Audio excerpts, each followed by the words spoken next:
시청자 여러분의 수학 고민을 해결해드리는 클리어매스입니다. 오늘의 주인공은요, 초등학교 2학년 여학생과 어머님께서 보내주셨어요.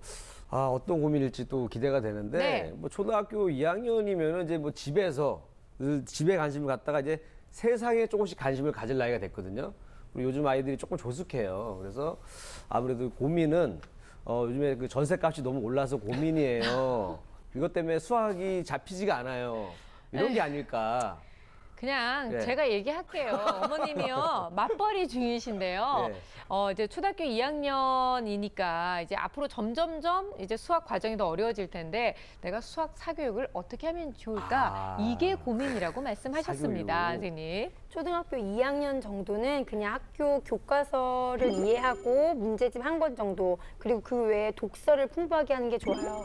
맞벌이 어머니신 분들은 이제 아이들을 이제 학원이나 공부방이나 돌봄 교실에 많이 보내시는데, 그 수학 학원은 2학년한테 있어서 돌봄의 기능이 더 크지 이렇게 공부 사교육의 그런 기능이 더 크진 않거든요. 그래서 네. 꼭 공부 실력을 향상시키기 위해서 사교육 학원을 보내야 되나, 이런 거는 조금 고려해 보시면 좋을 것 같아요. 네. 자, 저희가 이렇게 고민을 좀 예상을 해봤는데요. 정말로 이 고민 안에 숨겨져 있는 또 다른 고민은 어떤 것들이 있는지 오늘의 주인공 함께 만나보도록 하겠습니다.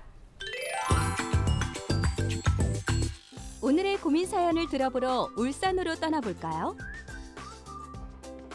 눈으로 보고 있지만 믿기 어려운 광경입니다. 제작진이 방에 들어왔는지도 모르고 독서 삼매경에 빠진 오늘의 주인공. 초등학교 2학년 손은지 양을 소개합니다. 교육에 관심이 많은 은지네. 때문에 놀이를 통해 수학을 접할 수 있도록 도와주고 있는데요. 은지의 표정만 봐도 얼마나 신난지 알 수 있겠죠? 게다가 수학 공부까지 되니 일석이조네요. 이제 점점 끝나가네. 2, 3, 4, 5, 6, 7. 별장 10만 원이랑 그 앞 20만 원을 더하면 얼마지? 30만 원. 그렇게 더하면 17만. 언지는 맞아, 가만히 17만 있어봐. 원 맞아, 은지야. 17만 원. 온 가족이 보드게임에 빠진 은지네. 은지의 수학 고민은 과연 무엇일까요? 은지 손가락 셈 하는 게 너무 걱정스럽기도 하고, 2학년 중에 손가락 셈 하는 친구들이 없다고 하더라고요. 그리고 스토리텔링 그런 문제가 나오면 저희들이 가르쳐 주지 못하는 부분이 있을 때는 어떻게 해야 되나, 그런 생각이 많이 들 때 사교육을 많이 시켜야겠다 이런 생각도 많이 들어서 어떻게 해야 되나, 네, 그런 생각이 많이 듭니다. 맞벌이 때문에 사교육을 고민하고 있는 엄마. 은지에게 적합한 공부법을 알아보기 위해 공부 습관을 살펴보기로 했습니다. 평소 공부량을 직접 정해주는 엄마. 손은지 어디까지 풀었어? 자세 똑바로 하고. 이거 오늘 해야 될 양 있지? 연산은 몇 장 할까? 3장. 연산은 3장. 그리고 학교 숙제는 다 했어? 학교 숙제? 응. 학교 숙제 다 하고 다 기억할 수 있겠어? 아니면 포스트잇을 쓸까? 아니, 내가 안 할게요. 다 할 수 있겠어? 그럼 다 하고 모르는 거 있으면 가지고 오고, 아니면 별표를 치던지. 알았지? 오늘 내준 거는, 그러니까 학원을 다니기 전에는 그게 너무 싫어해서 하나도 안 풀고 울거나 짜증을 너무 많이 냈었었는데, 이렇게 사교육을 끊고 이렇게 하니까 은지가 너무 기쁘게 하고, 갔다 와서는 다 했다고, 네, 1시간 안에 무조건 다 했다고, 엄마 다 했어, 이제 그 다음에 뭐 할까, 이렇게 묻는 경우도 많이 있거든요. 맞벌이를 하느라 바쁜 은지의 부모님은 매일 아침 하루 공부량과 간식을 준비해두고 출근을 하신대요. 학교 갔다 돌아오면 부모님이 적어둔 일정에 맞춰 공부 중인 은지. 짧은 편지까지 적혀 있네요. 성실하기로는 따라올 자가 없는 은지의 모습. 컨디션에 따라 매일 20분에서 40분 정도 문제풀이를 하고 있었는데요. 요즘 은지가 가장 어려워하는 단어는 초등학교 수학의 첫 고비인 곱셈 단원이었는데요. 매일 연산 문제집으로 공부를 하지만 쉽지 않나 봅니다. 뭐 뺄셈, 곱셈 그런 게 조금 어려워요. 손가락으로 이렇게 해도 금방 까먹고 그래가지고 다시 하고 또 다시 해야 돼요. 단순한 덧셈 문제에도 손가락 셈을 사용하는 은지. 눈으로 확인을 해야만 답을 적고 있었는데요. 은지가 손가락 셈을 하는 이유는 대체 무엇일까요? 학원에서 초를 재면서 이렇게 시간을 하더라고요. 그게 강박관념이 생겼는지 그 다음부터는 쉬운 것도 4 더하기 1도 손가락으로 하는 버릇이 이제는 1학년 때 하던 버릇이 지금까지 좀 하더라고요. 그래서 은지가 초를 엄마 재볼게 이렇게 하면 울어버리거나 좀 그런 게 있어요. 그래서 그것 때문에 심리 치료도 좀 받은 것도 있었고. 시간을 제한하는 연상 공부법은 사실 빠른 암산을 위한 것인데요. 하지만 은지에게는 이런 방법이 맞지 않았나 봅니다. 결국 스트레스 때문에 학원을 그만두고 집에서 공부를 시작한 은지. 혹시 집에서 공부하면서 어려운 점은 없었나요? 엄마가 조금 어렵게 가르쳐주니까 조금 더 쉽고 재미있게 가르쳐줬으면 좋겠어요. 달리기 경기에서 1등은 모르는 문제는 엄마의 도움을 받는 은지. 하지만 엄마는 점점 어려워지는 내용 때문에 고민이 많다고 합니다. 전문 선생님이 아니다 보니 은지에게 잘못 가르쳐주는 건 아닌지 걱정이 된다는 엄마. 그래서 다시 학원을 보내야 하는 건 아닌지 고민 중이지만 은지의 반응이 걱정이라네요. 안 가려고 엄마한테 뗐을 것 같아요. 그리고 많이 화낼 것 같아요. 가기 싫은데 계속 가라고 하니까요. 은지도 엄마도 모두 웃을 수 있는 좋은 방법이 없을까요? 오늘의 주인공 초등학교 2학년 손은지 양인데요. 그냥 보기에도 굉장히 좀 똘똘해 보이는 그런 어린 친구였어요.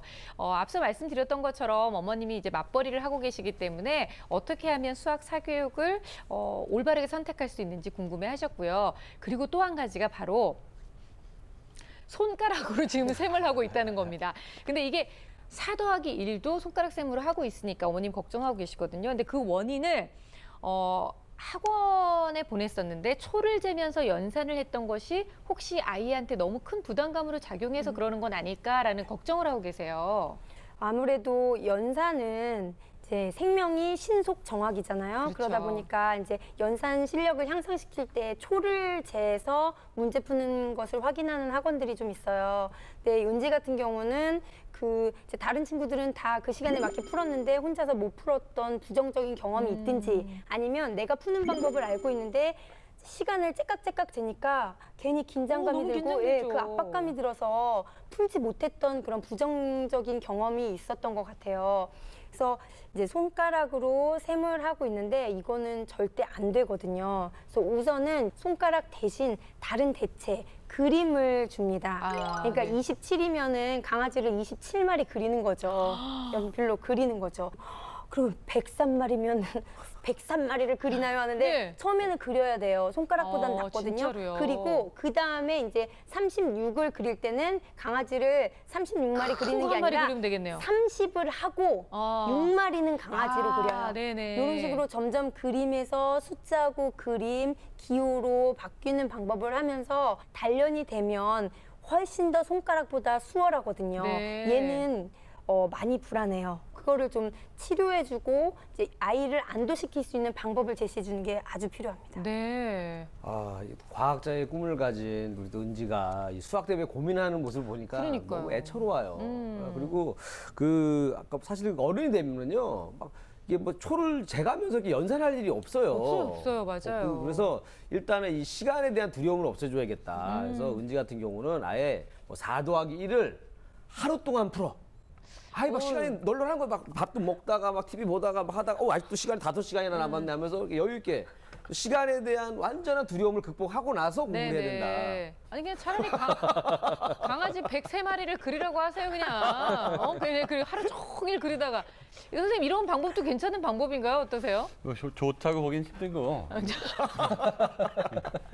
지금 뭐 초를 재는 것과 손가락 셈 얘기가 나왔는데요. 사실 네. 어떤 음식이 나한테는 안 맞고 남들한테는 잘 맞는 경우가 있잖아요. 그렇죠. 일반적으로 속도와 정확성을 위해서 초를 재는 거는 그게 맞는 아이들한테는 굉장히 좋은 교육 방식이에요. 네네. 근데 쫓기는 듯한 느낌이 든다 하면 걔한테는 안 좋은 방식인 거죠. 네. 그럼에도 불구하고 손가락을 계속 쓰면 머리를 그만큼 덜 쓰게 되거든요. 그러니까 필산으로 하든 아니면 암산으로 하든 늦어도 좋으니까 당분간은 손가락을 안 쓰는 연습을 해야 될 것 같고, 머리를 안 쓰고 손을 쓰기 시작하면 그 머리가 발전할 수 있는 기회가 많이 없어집니다. 그동안 저희가 2학년, 그러니까 학년별로 집중할 수 있는 시간이 어느 정도 되나요? 뭐 그리고 또 공부 시간은 어느 정도가 적당하나 이런 질문도 굉장히 많이 드렸었는데 2학년 같은 경우는 20분 정도가 수학 공부하는 데 있어서 최적의 시간이다라는 말씀을 여러 번 드렸었어요. 근데 그런 면에서 봤을 때 지금 은지 같은 경우는 20분에서 40분 정도 꾸준히 하고 있거든요. 그러니까 굉장히 좀 대견스럽더라고요. 전 이것만 봐도. 예, 매우 좋은 습관입니다. 예, 시간도 적당해 보이고요. 근데 모든 이런 학습 습관은 사실 단순히 시간으로만 판단해서는 안 된다고 그렇죠. 생각해요. 그래서 뭐 어떤 학생은 더 하고 싶은 날도 있을 거고 더 하기 싫은 날도 있을 거고 이럴 텐데, 그래서 좀 유연하게 좀 했으면 좋겠는데 그걸 꾸준히 좀 봐주는 게 가장 키 포인트라고 생각을 합니다. 그래서 2학년 문제수로 따진다면 보통 한 20문제? 네. 그리고 뭐 쪽수로 친다면 한 2페이지 정도가 기본적인 양이라고 할 수 있고요. 저희 아내도 그렇게 하고 있더라고요. 그래서 애를 지도할 때. 그런데 저는 조금 달라요. 그러니까 뭐 그렇게 정해놨다면 어느 날은 살짝 조금 빼주기도 하고, 저랑 할 때는. 예, 어느 날은 2시간 돼요. 그렇죠. 걔가 알게 모르게 저는 날이 있거든요. 알게 모르게 저는 그 기본적인 양은 되도록이면 어느 날은 조금 줄일 수도 있고 어느 날은 좀 많이 할 수도 있는데, 어느 날 얘가 신나서 할 때도 있거든요. 그럴 때는 같이 막 놀아주면서 막 공격하고 막 빼기 공격 막 이러면서 놀이하면서 하고 막 빼기 공격. 뭐 그런 거 합니다. 아예 더하기를 받아라. 외로 갈 거 아니에요. 아직 1학년이니까 그런 놀이 형식으로 예, 하면 그거 좋아하면서 잘 따라오거든요. 그렇죠. 그리고 꼭 이렇게 상용화되고 있는 보드게임을 구매해서 사용하지 않더라도요. 뭐 집에 있는 바둑알이라든가 클릿, 면봉같이 네. 작으면서도 여러 개 구할 수 있는 것들을 이용해서 뭐 면봉을 36개 놔두고 여기서 7개를 뺐을 때 몇일까 하고 경쟁한 다음에 실제로 빼본 다음에 하나, 둘, 셋, 넷, 세 번은 활동하고, 또는 이렇게 주사위처럼 주사위를 2개 던져서 나오는 수를 더하든지 빼든지 뭐 이런 식으로 해도 되고, 주사위가 너무 어렵다 그러면 네. 정 3연체를 만들어요. 그럼 1, 2, 3, 4만 가지고서도 네. 간단하게 더 쉽게 할 수 있거든요. 5단계가 레벨업이 되면 주사위를 하다가 정 9면체를 만들어도 되고 12면체를 만들어서 숫자를 더 많이 늘려서 게임을 네. 해도 되고, 던져서 더하고 빼는 게 너무 지루하다. 그럼 가족들만의 보드판을 만드는 거죠. 네. 그래서 그 보드판에 등장한 인물들을 가족들의 이름을 대고 엄마가 실제로 자주 하는 행동, 아빠가 자주 하는 행동, 나의 습관들을 반영을 네. 해서 재미있는 보드판을 만들어서 그렇게 덧셈 하는 보드게임을 만드는 것도 참 좋은 것 같습니다. 와, 이건 진짜 어머니, 아버님들이 많이 노력을 좀 하셔야 될 것 같은데요. 우리 은지의 장점들도 알아보기 위해서 검사 진행을 또 했는데요. 결과 좀 보도록 하겠습니다. 예, 화면을 보면서 말씀드리겠습니다. 전체적으로 봤을 때 우수 수준이에요. 네네. 그러니까 화면에서처럼 똘똘해 보였잖아요. 그게 결과로도 마찬가지 나왔고, 강점으로 보면 어휘력, 책을 많이 읽어서 어휘력이나 그다음에 단기 기억력 같은 게 굉장히 좋은데요. 네. 그 약점으로 나타나는 것이 그 공간지각력 부분, 그다음에 약간 추론력, 뭐 그다음에 이런 것들이 약간 약점으로 나왔는데, 약점이라고 해봤자 대단한 약점은 아니에요. 강점이 워낙 높아서 네네. 그거에 비해서 다소 낮다는 거고요. 그다음에 수학 평가를 했는데요. 보면 현행은 한 중간 정도인데요. 네. 후행은 매우 우수하죠. 전체적으로도 한 중상 정도 되는 입장이에요. 그런데 수학 평가 보면 1-2학기 후행은 뭐 매우 우수한데 추론 문제에서 조금 약점을 보였고요. 2-1 현행에서도 역시 추론력과 문제 해결력. 네. 즉 추론력이라는 것은 이제 미루어 짐작하는 거잖아요. 그러니까 워낙에 정확한 아이기 때문에 지금껏 잘 보이는데 미루어 짐작하는 부분에서는 약간 자기 확신이 없지 않나, 이런 생각이 중요해서 이 아이는 손가락쌤에 의한 연산도 중요하지만 추론 능력을 좀 키우는 노력을 해야 되는데, 이걸 하기 위해서는 다른 학생들하고 같이 그 수업을 함으로 인해서 걔네들이 어떤 식으로 문제 해결을 하는지를 보는 것도 굉장히 좋은 방법인 것 같아요. 네, 왠지 모르게 그냥 좀 이렇게 우쭈쭈 해줘서 자신감을 조금 올려주면 그렇죠. 얼마든지 그렇죠. 문제 해결을 잘 해낼 수 있는 아이일 것 같다는 예. 생각이 감이 듭니다. 근데 성취도 평가 문제 풀이한 걸 보면서는 또 선생님 어떤 부분들이 좀 캐치가 되셨나요? 뭐 기본적인 것들에서 실수를 한 부분도 있고 그래요. 그래서 내용을 좀 살펴보면 이런 문제였습니다. 어떤 수에서 뭐 43을 빼었더니 24가 되었다. 어떤 수보다 10일 작은 수는 얼마입니까? 그러니까 이렇게 글로 되어 있는 것을 이제 수식으로 옮기는 과정으로 이제 문제를 풀어야 될 텐데 네. 그런 것들에 대해서 약간 좀 실수하거나 못했거나 이런 부분이 보이고요.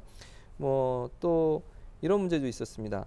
뭐 10원짜리 동전이 50개가 있었는데 그래서 10원짜리 동전들을 모두 100원짜리 동전 모두 바꾼다면 몇 개로 바꿀 수 있습니까? 생각보다 제 생각에는 이게 굉장히 간단한 문제라고 생각을 했는데 네네. 요거 문제를 틀렸더라고요. 그래서 이게 문제가 좀 길어서 당황한 게 아닌가. 이걸 모르진 않을 텐데 왜 그랬을까? 혹은 뭐 이런 서술형 문제에 대한 연습이 안 돼 있나? 그럴 수도 이런 있죠. 짐작을 할 수 있는 네. 부분이겠죠. 그래서 단순 계산은 좀 할 수 있는데 문제를 통해서 그 문제에서 수식을 만들어내는 거 혹은 이렇게 그런 연습이 좀 부족하지 않았나 하는 것으로 네. 보이고요. 좀 더 이런 거 개념 이해 부분하고 문장제 혹은 서술형 스토리텔링 문제들에 좀 대비를 좀 하는 게 좋을 것 같다는 생각이 들었습니다. 10번 문제 같은 경우는 뭐 네발 자전거의 바퀴는 몇 개냐. 네. 그러니까 곱셈을 응용한 문제인데 간단하게 맞췄고요. 16번도 곱셈을 활용한 간단한 스토리텔링 문제인데 맞췄어요. 그러니까 10번하고 16번을 맞춘 거 보니까 곱셈은 잘 이해하고 있어요. 그러니까 곱셈의 문제가 아니라 스토리텔링형, 그러니까 조건이 3개 정도 되고 좀 길어지는 문제에 대해서 그 거부감이나 어려움을 겪고 있는 게 아닌가 싶다는 생각이 들었어요. 그래서 우선 이제 10번 문제와 같이 아주 간단한 스토리텔링 문제를 여러 번 접하게 하면서 네. 이제 칭찬을 해주고 그다음에 긴 문제들을 조건을 나누고 그거를 수식화시키고 찾는 연습을 충분한 시간을 주면서 자세하게 해주되 어머니께서 이제 적극적인 칭찬을 해주시는 게 좋아요. 그런데 어떤 결과를 달성했을 때 너무 잘했다고 하는 칭찬이 필요한 게 아니라 이 아이는 괜찮아. 그렇죠. 틀려도 돼. 왜냐하면 지금 1번, 5번 같은 문제는 손도 못 댔거든요. 얘 풀 수 있어요. 충분히 풀 수 있는데 아예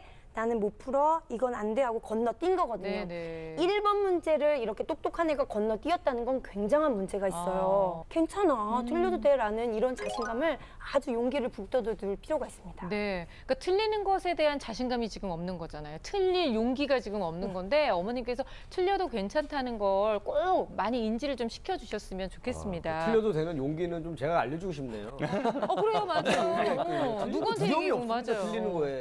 틀려도 얼마든지요 그럼. 잘 어른으로 성장할 수 있다는 걸. 미안해요.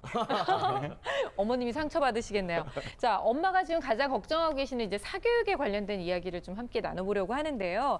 앞으로는 아이가 학원은 가기 싫다고 하고 집에서 하는 거는 한계가 있을 것 같고 어떻게 해주는 게 가장 좋은 방법일까요?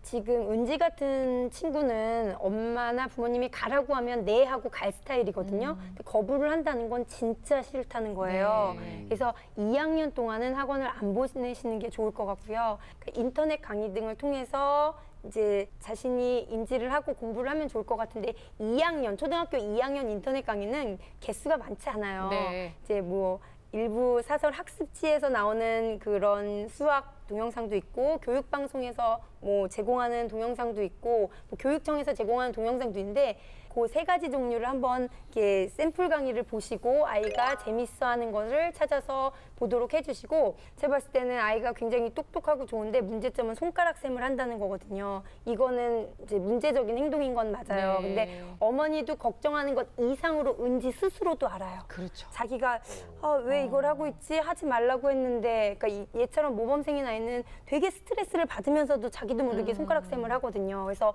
네. 간단하거든요. 문제는 되지만 너무 손쉽게 고칠 수 있는 문제다. 라고 마음을 좀 편안하게 생각하면서 예, 그런 심리적인 압박감을 좀 내려놓는 방법.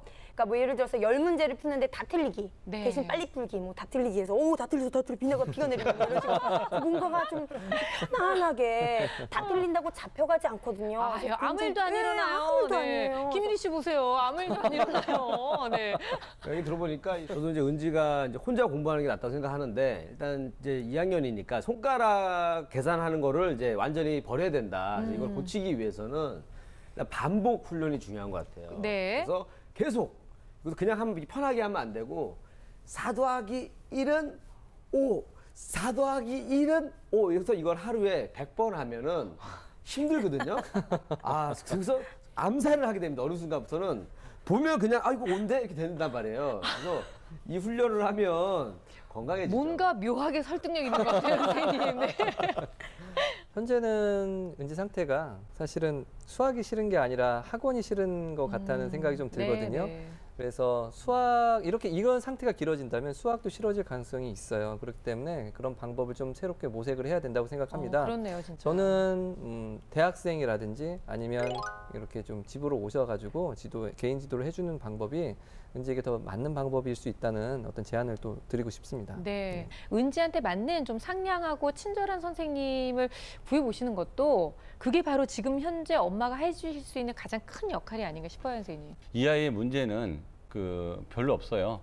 제가 이제 아이들을 저 초등학생들 직접 많이 가르쳐 보는데 인지 능력이 저 정도면은 초등학교 2학년 수준에서 가르치는 선생님은 필요가 없어요. 자기 스스로도 다 이해가 됩니다. 네. 그런데 혹시라도 틀릴까봐 손으로 하는 거기 때문에 틀렸을 때 어떻게 대처해 주느냐가 중요해서 그 가르치는 선생님보다는 틀리면 틀린 대로 뭐 그럴 수도 있지 뭐 그다음에 뭐 맞으면 맞은 대로 엄마 잘했네 그런 식으로 얘기하는 거지 이 아이를 단기간에 빨리 좋게 만들려고 노력하는 거는 오히려 이 아이가 더 힘들어질 수 있고 네. 그리고 학년이 좀 올라가서 내가 조금 익숙해지기 시작하면 오히려 지금 잘하는 아이들보다 훨씬 더 잘할 가능성이 있어 보입니다.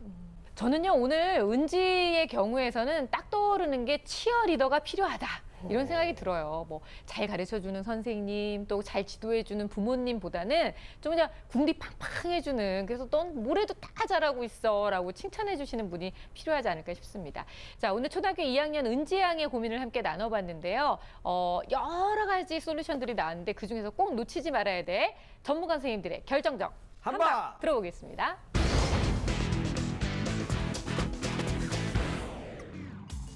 제 결정적 한방은 괜찮아입니다. 틀려도 괜찮습니다. 자신 있게 푸는 용기가 필요합니다. 예, 제 결정적 한방은 알아도 모른 척입니다. 어머니께서 이 아이가 틀린 거에 대해서 이렇고 저렇고 자꾸 생각할수록 아이는 그거에 대해서 또 생각을 하거든요. 그러니까 틀리면 틀린 대로 당분간 맞으면 맞은 대로 엄마가 그냥 가만히 보고 있는 거예요. 어떤 얘기도 하지 말고 잘해도 모른 척, 못해도 모른 척 해주시기 바라겠습니다. 제 결정적 한방은 연습과 격려입니다. 은지는 연습을, 어머니는 격려를 해주시면 이 문제는 해결될 겁니다.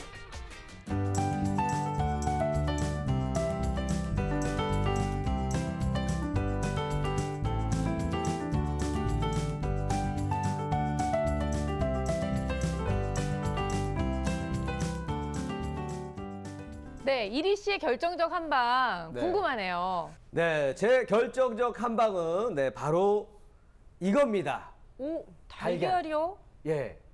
자, 제가 이 달걀을 병아리로 부화시킬게요. 자, 뿅아리야 나와라, 뿅아리야 나와라, 뿅아리야 나와라. 이리 씨, 우리 지금 방송 중이에요. 저 바보 같죠?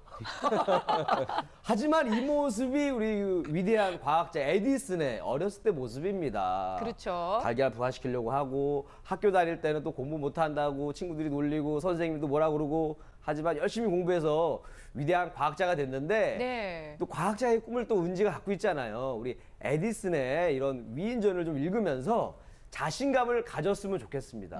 그래서 달걀을 준비했습니다. 그래요. 근데 굳이 그렇게 막 가슴에다 품으니까 그럼 이거 진짜 품어요, 이렇게 아래로? 아니, 더 이상하잖아요.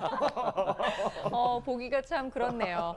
자, 오늘은요, 아마 일하는 엄마, 밖에서 일하는 엄마, 맞벌이하는 엄마라면 누구나 다 공감하시는 내용이 아니었을까 싶습니다. 사실은 내가 옆에서 공부를 직접 봐주지 못하니까, 옆에서 시간을 많이 할애해주지 못하니까 사교육조차도 뭔가 내가 해줘야 되는 의무인 것처럼 생각하시는 경우가 많이 있는데요. 저도 똑같은 경험을 했었고요. 하지만 아이를 위해서 이렇게 어떠한 공부를 시켜야 되지라고 전투적인 자세로 달려드는 것보다는요. 아이를 한번 지켜봐 주시고 아이에게 어떤 방법이 맞는지 한번 고민해 보시고 격려를 해주시는 게 가장 큰 역할이 아닌가 싶습니다.